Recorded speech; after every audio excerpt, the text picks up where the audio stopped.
The marble floor gleamed like ice beneath Leora's knees. She scrubbed in small circles. Her hands were red and raw. The soap smelled like lavender. It always did. The scent made her think of gardens she could never walk through, gardens behind locked gates, gardens for people who wore silk instead of wool. She heard footsteps. Heavy, expensive. The kind that echoed in hallways meant for dukes and duchesses. Leora kept her head down. That was the rule. Servants didn't look up. Servants didn't exist unless someone needed them. She pressed the brush harder against the stone. Water sloshed in her bucket. The footsteps stopped. She felt eyes on her, hot, heavy. She tried to ignore them, tried to focus on the rhythm of her scrubbing, back and forth, back and forth. "You work too hard." The voice was deep, smooth like honey, like velvet. Leora's breath caught. She knew that voice. Everyone in Ashford Manor knew that voice. Duke Thorne Ashford. She should answer. She should say something polite, something proper. But her tongue felt thick. Her throat felt tight. "I asked you a question." His tone hadn't changed. Still soft, still careful. But there was something underneath it. Something that made her chest feel strange. Leora swallowed. "It's my job, Your Grace." She didn't look up. She couldn't. If she looked up, she'd see those eyes. Grey like storm clouds, grey like the sea before lightning. She'd seen them before, from a distance, always from a distance. "Look at me." It wasn't a request. Slowly, Leora lifted her head. Her heart pounded so hard she thought he might hear it, thought the whole manor might hear it. Duke Thorne Ashford stood 3 feet away, tall, broad-shouldered. Dark hair swept back from a face that looked like it belonged in paintings. Sharp jaw, high cheekbones, lips that didn't smile often. But his eyes weren't cold. They were searching, studying her like she was something important, something that mattered. "What's your name?" Leora blinked. He didn't know her name. Of course he didn't. She was a maid, one of 20, maybe more. She cleaned floors and emptied chamber pots and kept her head down. "Leora, Your Grace." He repeated it, soft, like he was tasting it. Leora. Her name in his mouth felt wrong, felt dangerous. "How long have you worked here?" 3 years, Your Grace." 3 years, he frowned. "And I've never noticed you." That wasn't a question. It was a statement, a confession. Leora didn't know what to say. She looked down again, back at the wet floor, back at her reflection in the water. A plain girl with brown hair and brown eyes. Nothing special, nothing worth noticing. "I notice you now." Her head snapped up. He was closer, too close. She could smell him, cedar and smoke, and something expensive she couldn't name. "Your Grace, I—" "Don't." His jaw tightened. "Don't call me that when we're alone." Alone. The word echoed in her head. They weren't supposed to be alone. This wasn't proper, this wasn't right. But he didn't move away. Neither did she. "Why are you looking at me like that?" Leora whispered. Her voice shook. Her hands shook. Thorne's eyes softened, just a little.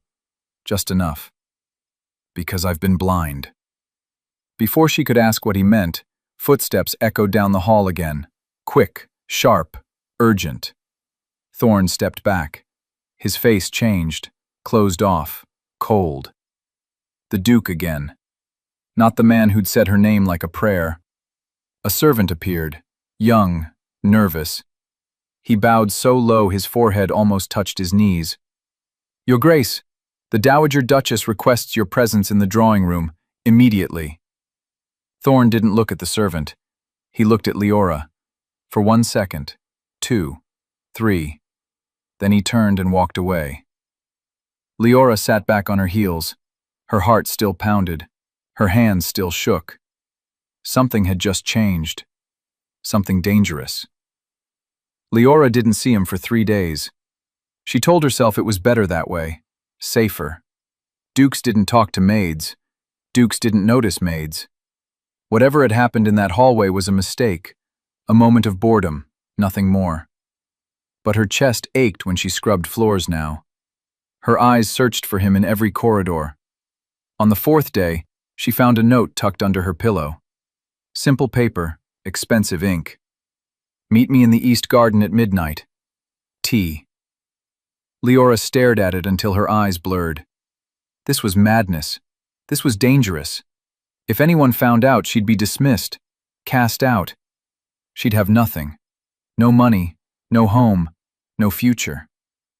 But her feet carried her to the East Garden anyway. The moon hung low and full. Silver light spilled over rose bushes and stone benches. The air smelled like earth and flowers and secrets. Thorn stood near the fountain, hands behind his back, head tilted up toward the stars. He looked lonely. Leora's shoes crunched on gravel. He turned, smiled. A real smile. Rare. Beautiful. You came. I shouldn't have. But she moved closer anyway. I know. He closed the distance between them. But you did. They stood in the moonlight, silent. The fountain whispered behind them. Water over stone. Endless. Patient. Why did you ask me here? Leora's voice was barely a breath. Thorn's jaw worked, like he was chewing on words too big to swallow. Because I can't stop thinking about you. Her heart stopped, started again, faster. Your Grace, Thorn. His voice was rough. When we're alone, call me Thorn. Thorn. His name felt strange on her tongue, too familiar, too intimate. This can't happen. I know. You're a duke, I'm a maid. I know. Your mother would never allow it. His face darkened. My mother doesn't control me. But Leora saw the lie in his eyes, saw the shadow that crossed his face when he mentioned her. The Dowager Duchess Vivian Ashford was feared throughout the estate. Cold, sharp, powerful. She'd been running Ashford Manor since her husband died 15 years ago. She picked Thorn's clothes, his schedule, his friends, his future wife. She's planning your engagement, Leora said softly. Everyone knows. Thorn's hands curled into fists.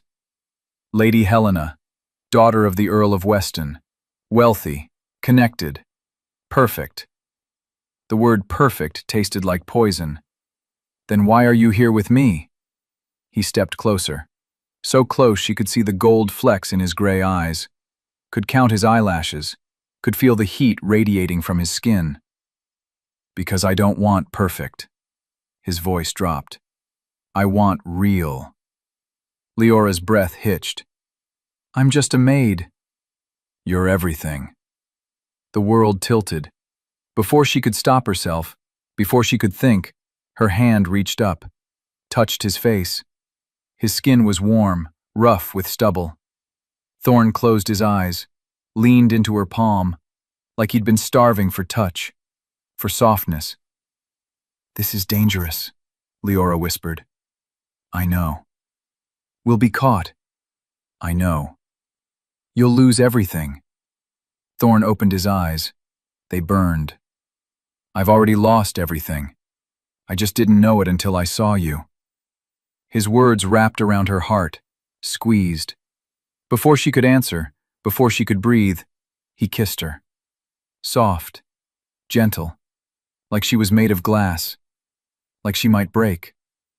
But she didn't break. She kissed him back. Her hands fisted in his shirt. His arms wrapped around her waist, pulled her closer, closer, until there was no space left between them.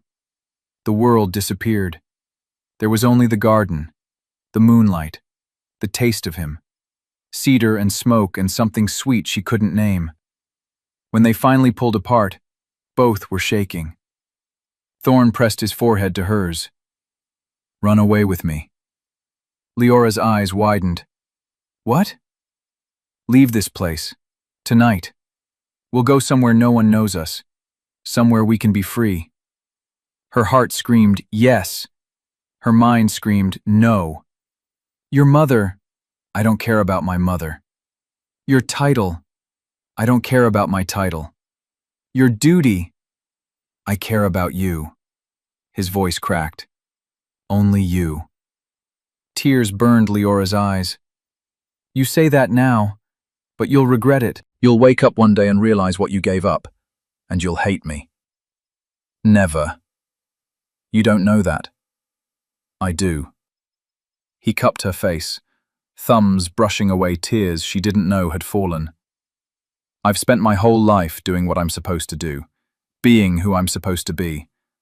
I'm tired, Leora. I'm so tired.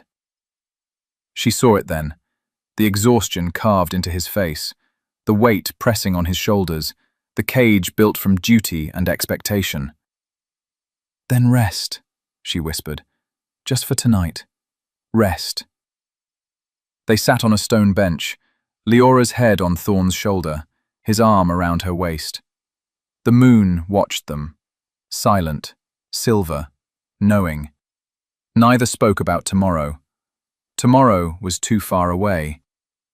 But someone was watching from a window. The Dowager Duchess didn't summon Leora. She appeared. Leora was in the kitchen the next morning, peeling potatoes. Her hands moved automatically. Her mind was still in the garden, still wrapped in moonlight and dangerous promises. You. The voice cut through the warm kitchen like ice. Everyone stopped.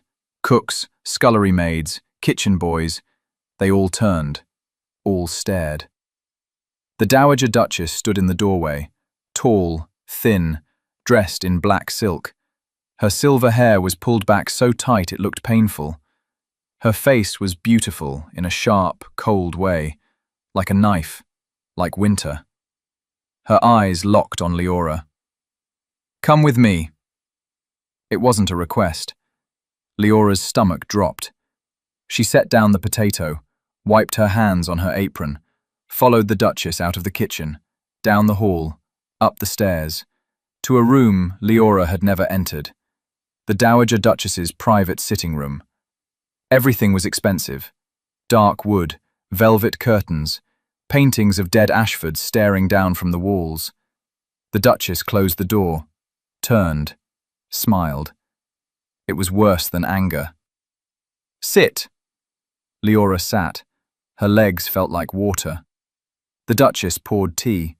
2 cups, delicate china, steam curling up like ghosts. She handed one to Leora. Leora took it, didn't drink.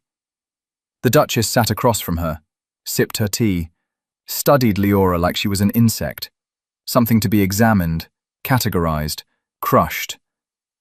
You're very pretty, the Duchess said finally, in a common way. Leora said nothing. My son has always had a weakness for pretty things. When he was a boy, he collected injured birds, tried to fix their broken wings. Most of them died. The teacup trembled in Leora's hands.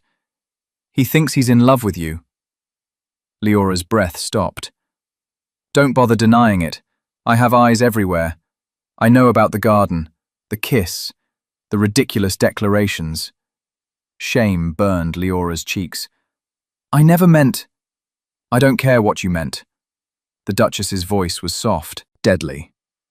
I care what you'll do next. I don't understand. You'll leave, tonight. I'll give you £50, enough to start a new life, somewhere far from here, somewhere my son will never find you. £50. A fortune for someone like Leora, a price for her heart.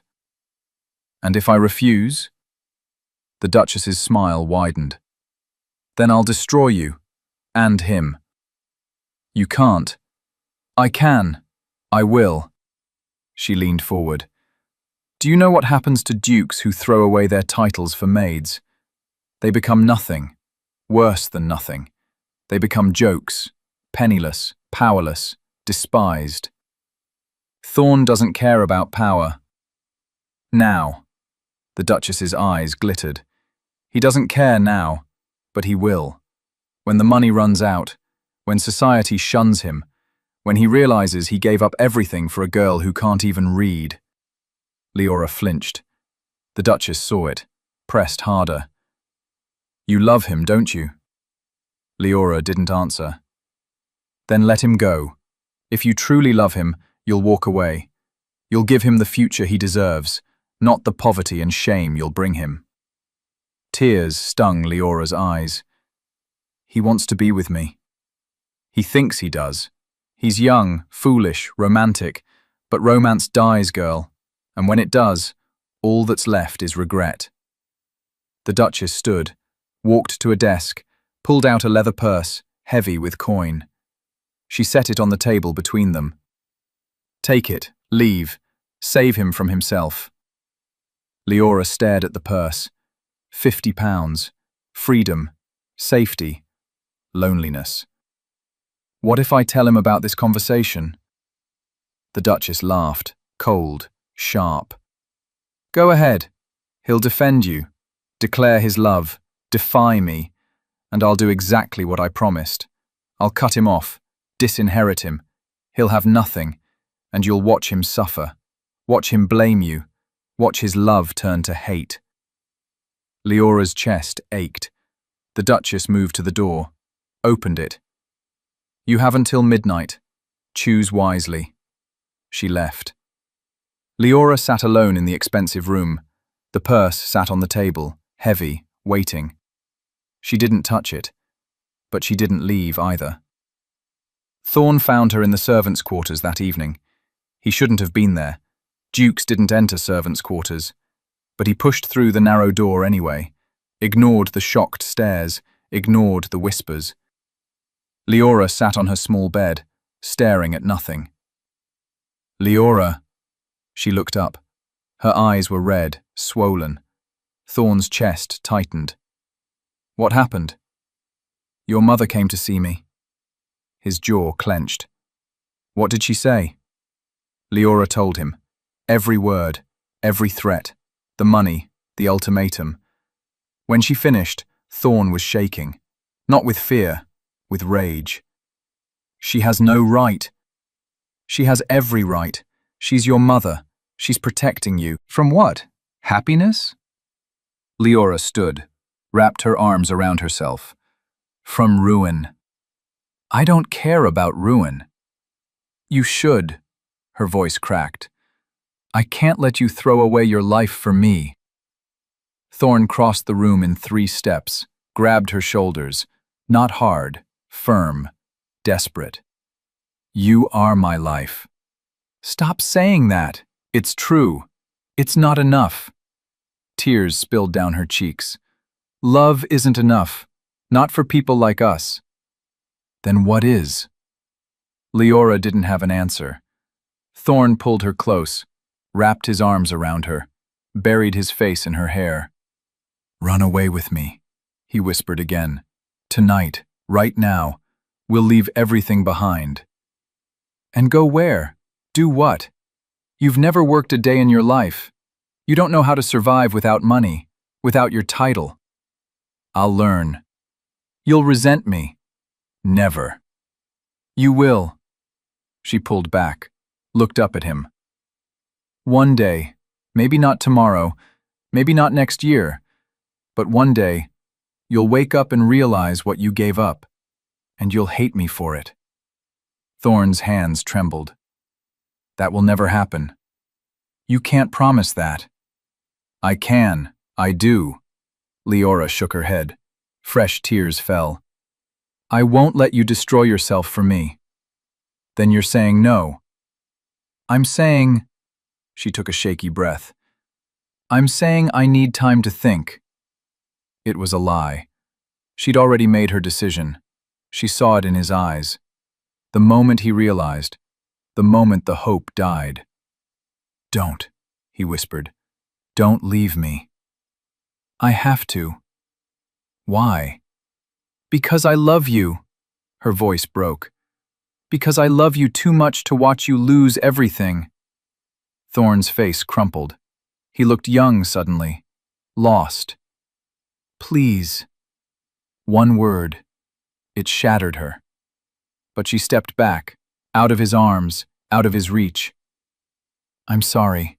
She turned, walked toward the door. Leora! She stopped, didn't turn around. If you walk out that door, I won't come after you. Her heart cracked. I know. She left. Behind her she heard a sound, low, broken, the sound of a man's heart breaking. She didn't look back, but she didn't take the Duchess's money either. Leora didn't leave Ashford Manor. She should have. She'd planned to. But when midnight came, she couldn't move, couldn't breathe, couldn't imagine a world where she'd never see Thorne's face again. So she stayed. But she avoided him, changed her schedule, worked in different parts of the manor, kept her head down even more than before. 2 weeks passed. Thorne looked like a ghost, pale, hollow. He moved through the manor like a man sleepwalking. His mother watched him with satisfaction, with triumph. Lady Helena arrived on a Tuesday, beautiful, blonde, perfect. She smiled at Thorne with practiced grace, spoke in soft, cultured tones, wore gowns that cost more than Leora would earn in 10 lifetimes. The Dowager Duchess glowed. Leora watched from shadows, from corners. Her chest ached, her hands shook. She told herself this was right, this was best. She almost believed it. Until she saw Thorne's face during dinner one night. She was serving, carrying plates, pouring wine, invisible. Lady Helena laughed at something, a high, pretty sound. She touched Thorne's arm, leaned close. Thorne didn't smile, didn't react. His eyes were dead. Leora's hands trembled, wine sloshed in the bottle. Careful, girl. The Duchess's voice was sharp. Forgive me, Your Grace. Leora steadied herself, finished pouring. But her eyes met Thorne's, just for a second. Pain flashed across his face, raw, unbearable. Then it was gone, hidden behind the mask he wore so well. After dinner, Leora fled to the kitchen. She couldn't breathe, couldn't think. She found a note in her apron pocket. I won't survive this. T. Her blood turned to ice. She ran, through hallways, upstairs, to his chambers. She didn't care who saw, didn't care about propriety. She burst through his door. Thorne stood by the window, glass in hand, bottle on the table. His shirt was unbuttoned, hair disheveled. He looked wrecked. You shouldn't be here, he said without turning. What did you mean? Her voice shook. In the note, what did you mean? Exactly what I wrote. Thorne. Don't. He finally turned. His eyes were red. Don't say my name. Don't look at me like that. You made your choice. I made the right choice. For who? He laughed, bitter, broken. Not for me. For both of us. Liar. He moved toward her, unsteady, drunk. You were scared, so you ran. I didn't run. I stayed. You left. He stopped inches away. You left me. Tears burned Leora's eyes. I had to. Why? Because loving me will destroy you. Not loving you is destroying me. His voice cracked. Can't you see that? She saw it. In his hollow cheeks, his dead eyes, his shaking hands. I'm sorry. I don't want your apologies. He cupped her face, thumbs brushing away tears. I want you. You can't have me. Then I don't want anything. He kissed her, desperate, hungry, like he was drowning and she was air. Leora kissed him back, poured all her pain and love and regret into it, her hands fisted in his shirt. His arms wrapped around her waist, lifted her, pressed her against the wall. The world disappeared. There was only heat, only need, only them. When they finally broke apart, Both were gasping. "Run away with me," Thorn whispered against her lips. "Right now. Tonight. Before it's too late." Leora's heart screamed yes. Her mind screamed no. "Thorn!" The door slammed open. The Dowager Duchess stood in the doorway, face white, eyes blazing. Behind her stood Lady Helena, pale, shocked. Behind them stood half the household staff. Leora's stomach dropped. This was it. The end. The drawing room felt like a courtroom. Leora stood in the center, alone. Everyone else formed a circle around her, watching, judging. The Dowager Duchess sat in a high-backed chair, queen on a throne. Lady Helena stood beside her, pale but composed. Thorn stood near the fireplace, jaw clenched, hands fisted. "This," the Duchess said slowly, "is unacceptable." No one spoke. "My son, the Duke of Ashford, caught in a compromising position with a maid."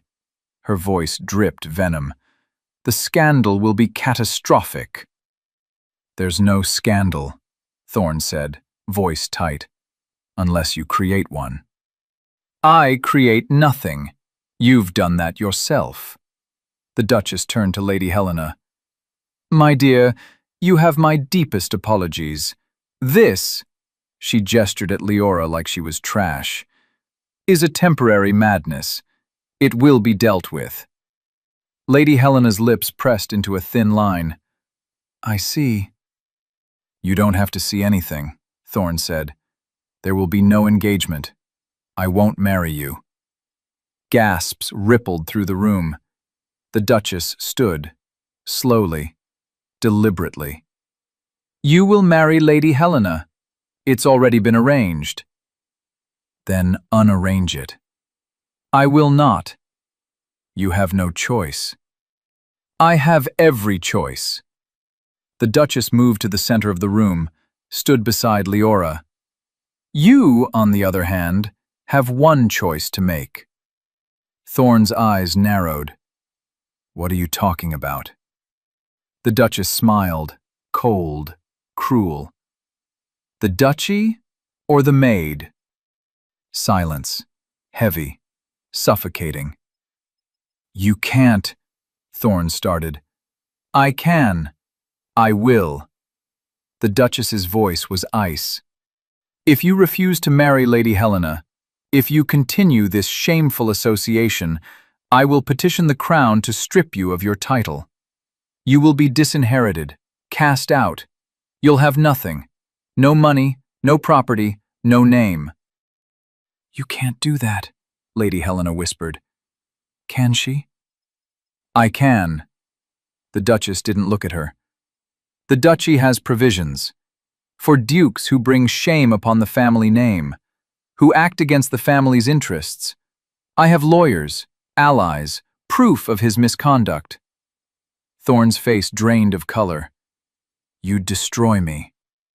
"I'd save you. From yourself." The Duchess turned to Leora. "This creature has bewitched you, poisoned your mind, but I will fix this, one way or another."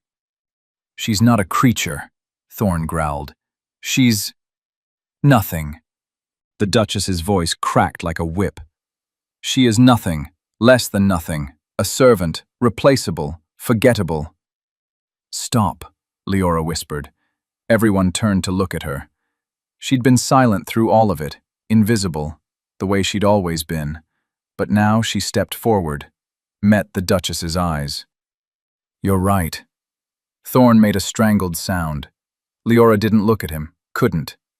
"I'm nothing. I have nothing. I am nothing compared to all of this." She gestured around the room, at the wealth, the power, the legacy. "Leora," Thorn's voice broke. "But he loves me." She said it simply, surely. "And I love him, and that's real. More real than any of this." The Duchess laughed. "Love, how quaint. Love doesn't pay bills. Love doesn't maintain estates. Love doesn't secure the family line." "No," Leora agreed. But it's worth more than all of those things. To you, perhaps, not to him. The Duchess turned to Thorn. Tell her what you told me last month, when I asked about your future, your legacy. Thorn's jaw worked. Tell her, the Duchess pressed, that you said the Duchy was your life, your purpose, your duty. Leora's chest tightened. I said that, Thorn admitted quietly. Before. Before what? Before her. He looked at Leora finally, eyes burning. Before I knew what life could be. The Duchess's face hardened. Then you're a fool. Perhaps. You'll regret this. Perhaps. Thorn moved across the room, stopped in front of his mother. But I'll regret losing her more. The Duchess's hands trembled, with rage, with fear, with something deeper, something Leora couldn't name. If you choose her, the Duchess said softly, you lose everything. Your title, your inheritance, your family name. You'll be no one, nothing. I'll be free. You'll be miserable. I'm already miserable. Thorn's voice cracked. Can't you see that? I've been miserable my entire life, doing what you want, being what you want. I'm drowning, Mother, and she's the only one who sees it. The Duchess's face twisted. I see it. I see everything. I see you throwing away centuries of legacy for a passing infatuation. It's not passing. How do you know? Because, Thorn turned to Leora, his eyes shone with unshed tears. Because she makes me feel alive. For the first time in my life, I feel alive. Leora's breath hitched. The Duchess's voice turned soft, dangerous. Then choose. What? Right here. Right now. Choose. The Duchess gestured at Leora. Her. Then at the room, the estate, everything. Or the Duchy. Time stopped. Everyone held their breath. Leora's heart pounded so hard she thought it would burst. Thorn stood frozen, eyes moving between his mother and Leora, between duty and love, between everything he'd ever known and everything he'd ever wanted. The Duchess smiled, triumphant. She knew he couldn't do it, couldn't throw it all away. But she didn't know Thorn. Not really. He took a breath, squared his shoulders, looked his mother in the eye. I choose her. Gasps. Whispers. The Duchess's face went white. Thorn walked across the room, stopped in front of Leora. I choose her, he repeated, louder. I choose love. I choose life. I choose freedom. Tears spilled down Leora's cheeks. You're making a mistake, the Duchess whispered. Maybe, Thorn took Leora's hand, but it's my mistake to make. The Duchess straightened, her face hardened into a mask. Then you are no longer my son. The words hung in the air, heavy, final. Thorn flinched, but he didn't let go of Leora's hand. So be it. He turned, led Leora toward the door. You'll have nothing, the Duchess called after them. No money, no home, no future. Thorn paused, looked back. I'll have her. That's everything. They walked out together. Behind them, chaos erupted. Voices, shouts, Lady Helena's sobs, the Duchess's rage. But Leora barely heard it. She heard only her heartbeat, only Thorn's breathing beside her, only the sound of the door closing behind them. They stood in the hallway, alone. What do we do now? Leora whispered. Thorn looked down at her, smiled. A real smile, bright, free. Now we live. But neither of them saw the shadow in the corner. Neither of them heard the whisper. Not if I can help it. They left that night. No bags, no money, no plan. Just each other. Thorn wore simple clothes. Not silk, not velvet. Rough cotton that itched. Leora lent him a servant's cloak. Too small, too worn. He'd never looked more handsome. They walked down the long drive, away from Ashford Manor, away from everything Thorn had ever known. The moon watched them, silver, silent. "Are you afraid?" Leora asked. Thorn squeezed her hand. Terrified. "We can go back." "No," his voice was firm. "We can't." They reached the main road, stood at the crossroads. One path led to the village, to people who knew them, who'd recognize Thorn, who'd gossip. The other path led into darkness, into the unknown. Thorn chose darkness. They walked for hours. Leora's feet ached. Thorn's breathing grew labored. He wasn't used to walking, wasn't used to physical strain, but he didn't complain. At dawn, they found a barn, empty, warm with animal heat. They collapsed into the hay, exhausted, exhilarated. Thorn pulled Leora close, wrapped his arms around her, buried his face in her hair. "I love you," he whispered. "I love you too.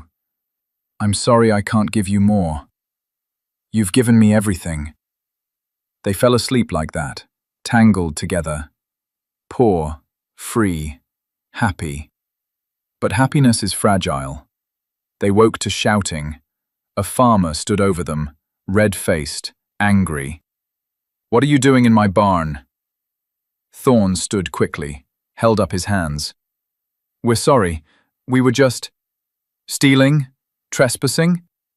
The farmer gripped a pitchfork. "I should call the magistrate."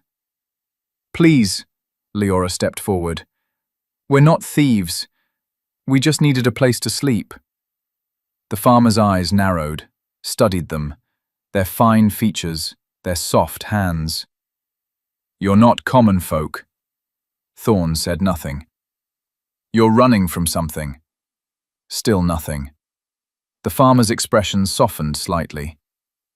"I don't want trouble." "You won't have any," Thorn promised. "We'll leave right now."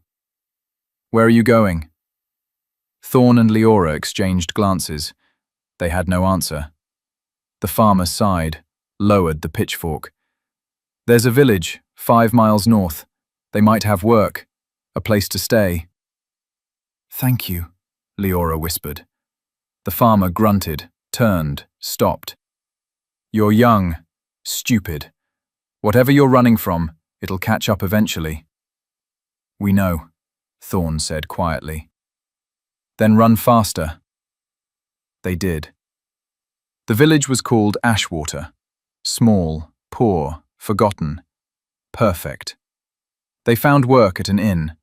Thorn chopped wood, hauled water, mucked stables. Work that left him exhausted, blistered, aching. He loved it. Leora cleaned rooms, cooked meals, mended linens, work she'd done all her life. But now she did it with Thorn beside her, with stolen kisses in hallways, with whispered promises at night.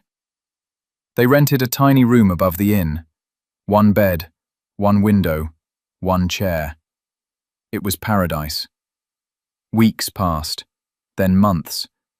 Thorn's hands grew calloused, his shoulders broadened, his face tanned. He looked less like a duke, more like a man. He smiled more, laughed more. At night, he held Leora close and thanked God for the barn, for the farmer, for this second chance at life. But the past doesn't forget.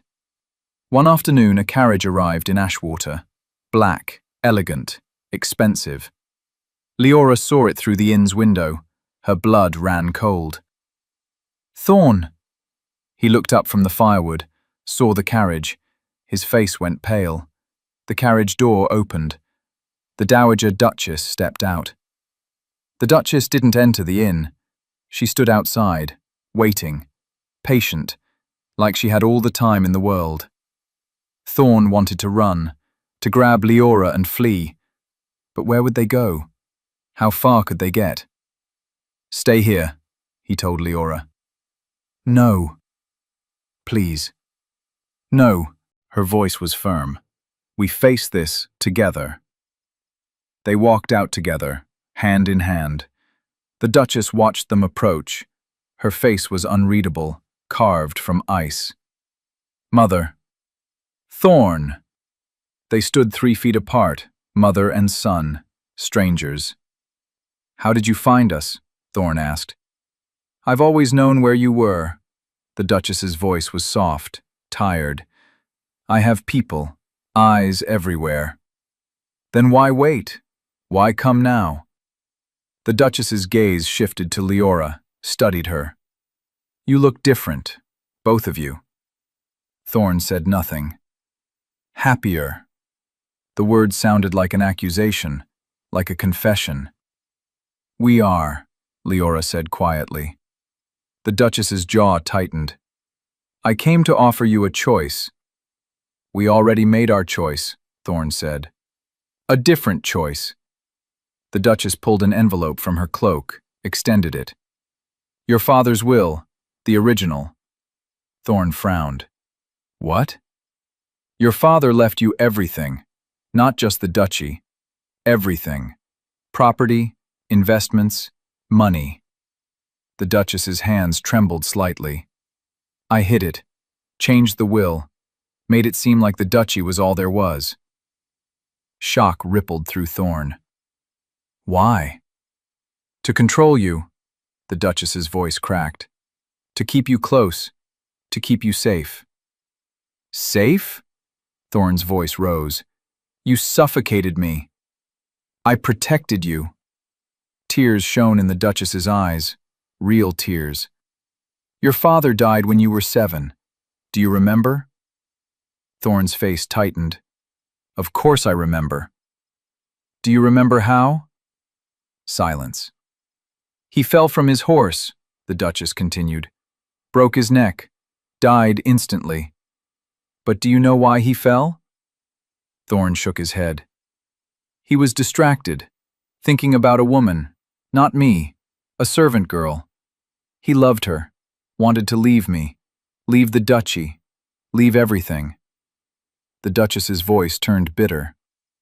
"He was so distracted, so consumed by love, that he didn't see the low branch, didn't duck, just," she made a sharp gesture, "gone."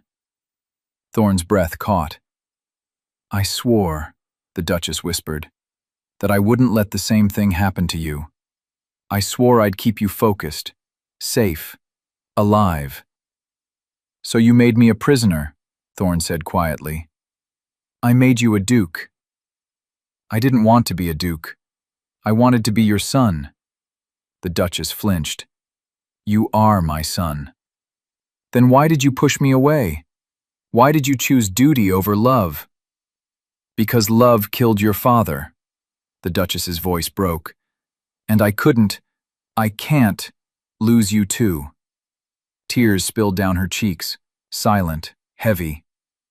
Thorn stood frozen, torn between rage and pity. Leora stepped forward, spoke softly. "Your Grace, may I ask you something?" The Duchess turned, eyes red. "What? Did you love your husband?" "Of course, even after you knew about the servant girl."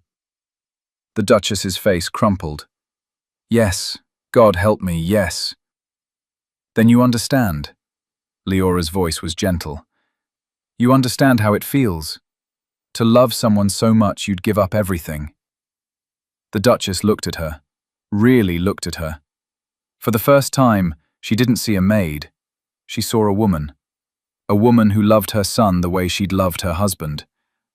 "I do understand," the Duchess whispered. "That's why I'm afraid." "Of what?" Thorn asked. "Of losing you. To love, to distraction, to—" Her voice failed. "To life," Thorn finished. "You're afraid of losing me to life." The Duchess nodded, small, broken. Thorn moved forward, slowly. He reached out, touched his mother's shoulder. She flinched, then leaned into it. "You won't lose me," Thorn said softly. "Not if you let me go." The Duchess laughed, bitter, sad. "That makes no sense. It's the only thing that makes sense." They stood like that, mother and son, touching, healing. Finally, the Duchess stepped back, wiped her eyes, straightened her spine, became the Duchess again. "Take the will," she said. "It's yours. You'll have money, security. You can buy a home, build a life. You won't have to work in stables and inns." Thorn looked at the envelope, at the future it represented, at the freedom it offered. Then he looked at Leora, at the present, at the woman who'd given him everything. He took the envelope. "Thank you." The Duchess nodded, turned to leave, stopped.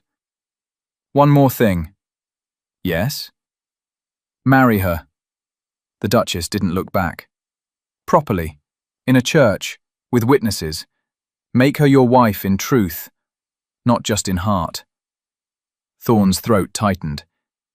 "You'd accept that?" "I'd accept you." The Duchess's voice was soft. "I'd accept your happiness, even if I don't understand it." She climbed into the carriage. Before the door closed, she looked at Leora one last time. "Take care of him." "I will," Leora promised. "And you?" The Duchess looked at Thorn. "Take care of yourself. Don't be so consumed by love that you forget to live." "I won't." The Duchess smiled, small, sad. "Good." The carriage rolled away. Thorn and Leora stood in the road, watching until it disappeared. "What do we do now?" Leora asked. Thorn opened the envelope. Inside was a letter, legal documents, banknotes, freedom. "Now," he said slowly, "we decide, together, what we want, where we go, who we become." "No more running?" "No more running." Leora smiled. "Then let's go home." "Where is home?" She took his hand, squeezed. "Wherever you are." They bought a small estate. Nothing like Ashford Manor. A modest house, 10 rooms, gardens, stables, a stream running through the property. Perfect. They married in the village church. Simple ceremony, no grand guests, just the innkeeper and his wife, the farmer who'd found them in his barn, a few villagers who'd grown to love them. Thorn cried during the vows. Leora cried during the kiss. They were happy. But happiness attracts envy. Lady Helena had not forgotten, had not forgiven. She'd been humiliated, jilted, made a laughingstock. Her engagement to a duke dissolved because of a maid. She wanted revenge. She hired investigators, spread rumors, whispered poison in the right ears. 3 months after the wedding, the first letter arrived. Anonymous, vicious. "The Duke of Ashford has married a whore, a nobody. He's sullied the family name. He should be stripped of his title, cast out, destroyed." Thorn burned the letter, but more came. Then newspapers picked up the story. "Duke abandons duty for servant girl. Scandal rocks Ashford family. Is love worth more than legacy?" The stories spread, across the county, across the country. Everyone had an opinion, everyone judged. Some sympathized. True love conquers all. Some condemned. He's a disgrace to his class. Thorn tried to ignore it, tried to focus on Leora, on their home, on their future. But the pressure mounted. Friends, former friends, cut ties. Invitations stopped coming. Doors closed. The Dowager Duchess wrote, "Come home, face this, fight back." But Thorn refused. "Let them talk," he told Leora. "Let them judge. We know the truth." Leora wasn't so sure. She saw the way he tensed when letters arrived, the way his jaw clenched when he read the newspapers, the way his eyes dimmed. He was hurting, and it was her fault. One night she found him in the study, staring at a painting, his father, young, proud, noble. "Do you regret it?" she asked softly. Thorn turned. "What?" "Choosing me, losing everything. Do you regret it?" He crossed the room, cupped her face. Never. You look sad. I'm not sad. I'm angry. His eyes flashed. I'm angry that people think love is something to be ashamed of, that choosing happiness is weak, that caring about someone below your station is scandalous. Maybe they're right. They're not. Maybe I should leave, let you rebuild. You could say I left you, that you're free. You could... Stop. His voice was sharp. Don't finish that sentence. Don't even think it. But... No. He pulled her close. We made a vow, for better or worse. This is worse, but we face it together. Tears spilled down Leora's cheeks. I don't want you to suffer because of me. I'm not suffering. I'm fighting. There's a difference. Fighting what? A system that says birth matters more than character, that money matters more than heart, that titles matter more than truth. His voice rang with passion. I'm fighting for us, for everyone like us, for every person who's been told they're not good enough because of where they were born. Leora stared at him. This man, this duke, this warrior. What do we do? She whispered. Thorn smiled. We fight back. Thorn wrote an essay. Long, honest, brutal.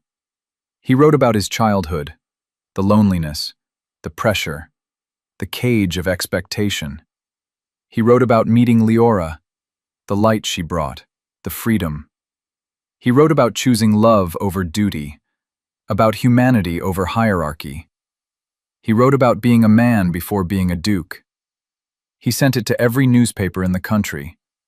Most refused to publish it. But one did. A small, radical paper in London, read by reformers, by workers, by people hungry for change. The essay exploded. Workers read it aloud in taverns. Reformers quoted it in speeches. Women copied it and passed it to friends. The Duke who chose love. It became a rallying cry, but it also became a target. The nobility attacked. He's betraying his class. He's giving commoners ideas. He's dangerous. Threats arrived. Anonymous. Violent. You'll pay for this. Your wife will pay. Watch your back. Thorn hired guards, locked the doors, kept Leora close. But fear crept in. One night, someone threw a rock through their window. Attached was a note. Traitor. Leora found Thorn in the study, staring at the broken glass, the rock, the word. We should leave, she said. Go somewhere they can't find us. I'm done running. Thorn. I won't hide. I won't apologize. I won't let them win. What if they hurt you? Then they prove my point. He turned, eyes blazing. That the system is rotten, that power corrupts, that change is necessary. I don't want you to be a martyr. I want you to be alive. He softened, crossed to her, pulled her close. I'm not trying to be a martyr. I'm trying to be free, truly free. And that means standing up, speaking out, refusing to be silenced. Leora buried her face in his chest. I'm scared. Me too. They held each other, in the dark, in the broken room, in the middle of a war they hadn't started but couldn't abandon. The next morning, a carriage arrived. Not the Duchess's, bigger, grander, the royal seal on the door. Thorn and Leora exchanged glances. A footman knocked. His Grace the Duke of Ashford is summoned to appear before His Majesty the King. Thorn's stomach dropped. This was it. The crown. The ultimate authority. They were going to strip his title, condemn him, destroy him. But he squared his shoulders, lifted his chin. I'll go. We'll go, Leora corrected. The footman hesitated. The summons is for His Grace alone. I go nowhere without my wife. The footman bowed. As you wish. They rode to the palace in silence, hearts pounding, minds racing. The palace was massive, gold, marble, overwhelming. They were led through halls, past guards, past courtiers who whispered and stared. Finally, they reached the throne room. The king sat on a golden throne, old, tired, wise. Thorn bowed. Leora curtsied. Rise, the king said, voice deep, commanding. They rose. The king studied them, long, thorough. You've caused quite a stir, Duke Ashford. Yes, your majesty. Some say you're a hero, others say you're a fool. I'm neither, your majesty. I'm just a man. The king's lips twitched, almost a smile. A man who wrote a very dangerous essay. Dangerous, your majesty? Dangerous to the status quo, to the order we've maintained for centuries. The king leaned forward. Tell me, do you truly believe love is more important than duty? Thorn hesitated. This was a trap. It had to be. But he answered honestly. I believe love gives duty meaning. Without love, for people, for justice, for truth, duty becomes tyranny. Silence. The king sat back. Interesting. He gestured. A servant brought forward a document, official, sealed. The king signed it, handed it to Thorn. This strips you of nothing, but it acknowledges something, that the aristocracy must evolve, that titles without character are worthless, that England's future depends on men like you, men willing to challenge, to change, to care. Thorn stared at the document, stunned. You're not going to punish me? Punish you? For loving your wife? For speaking truth? The king smiled. On the contrary, I'm thanking you. For what? For reminding me, and everyone watching, that power is a privilege, not a right, and that those who wield it must be worthy. Tears stung Thorn's eyes.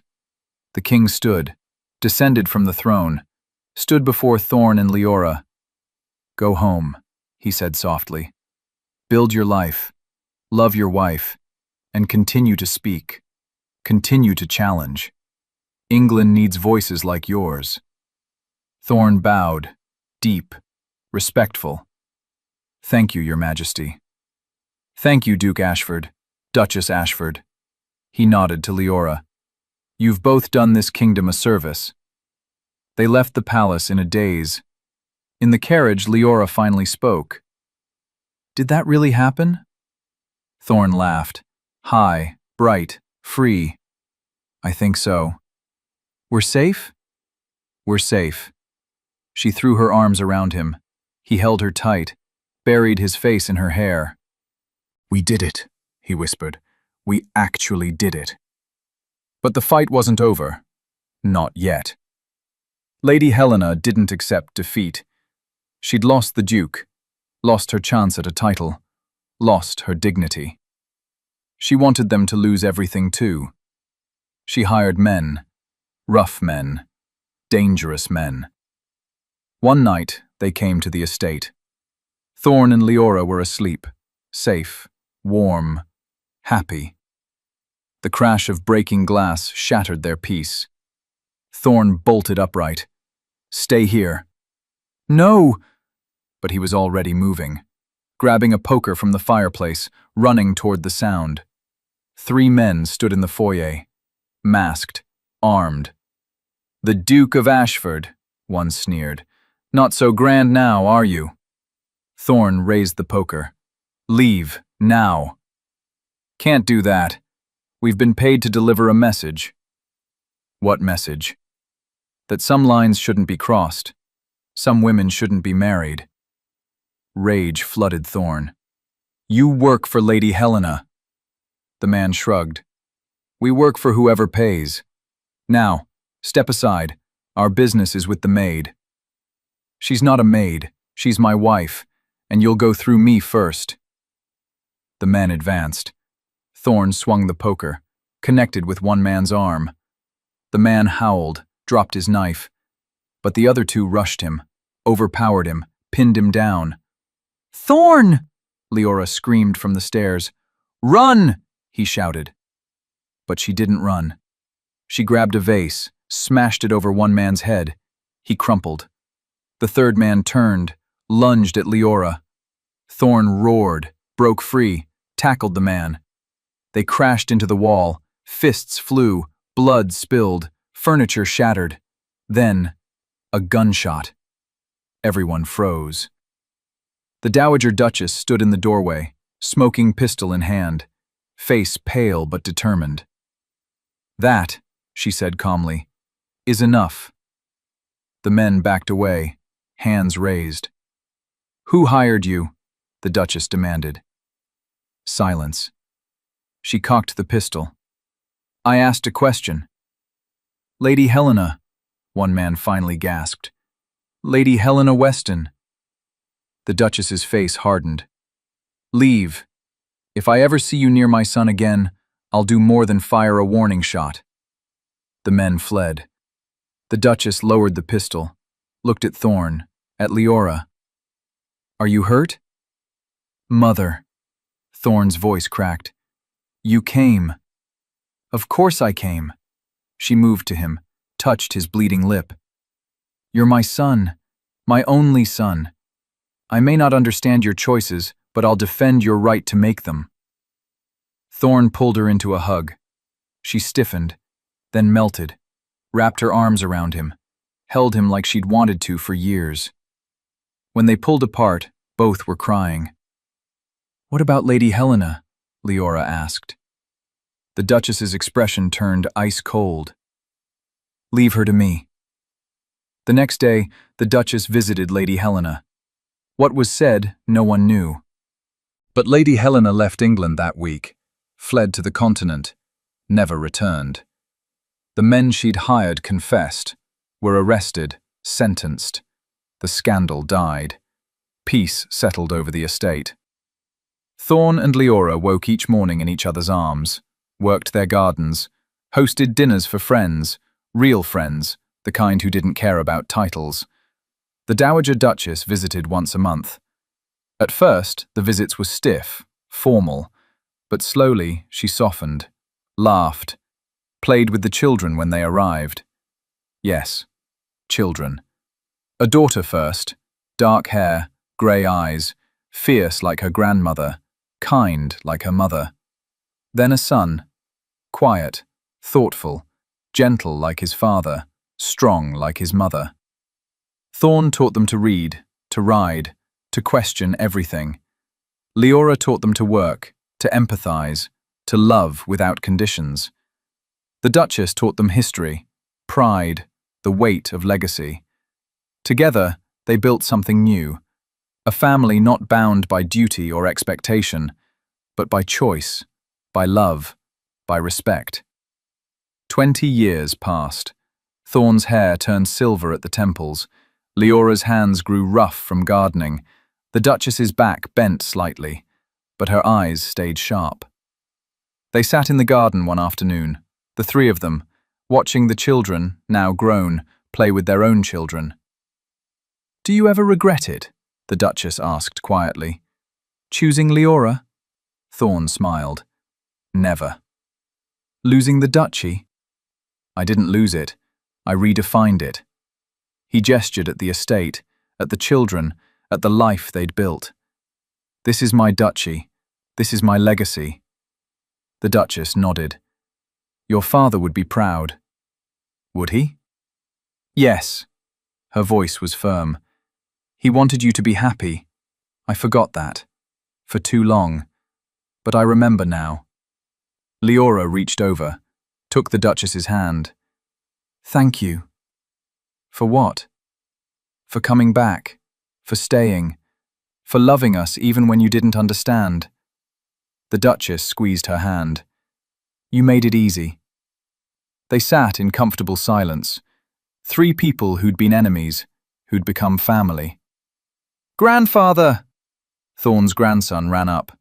5 years old, wild dark hair, bright grey eyes. "Tell me the story again." "What story?" "The one about how you chose Grandma." Thorn laughed, pulled the boy onto his lap. "You've heard it 100 times. I want to hear it again." So Thorn told it, again. The meeting, the choice, the fight, the love. The boy listened, eyes wide. "You gave up everything." "I gave up nothing." Thorn kissed his head. "I gained everything." The boy smiled, ran off to play. Leora leaned her head on Thorn's shoulder. "Do you think he'll understand when he's older?" "Maybe, maybe not." Thorn wrapped his arm around her. "But he'll know it's possible.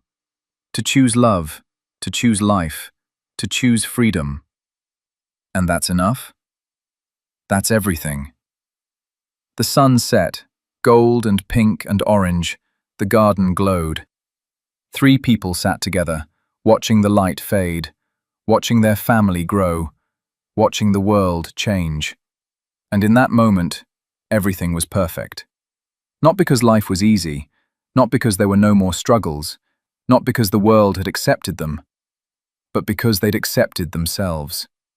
Because they'd chosen love, every day, through every challenge, through every doubt. And love had been enough, more than enough.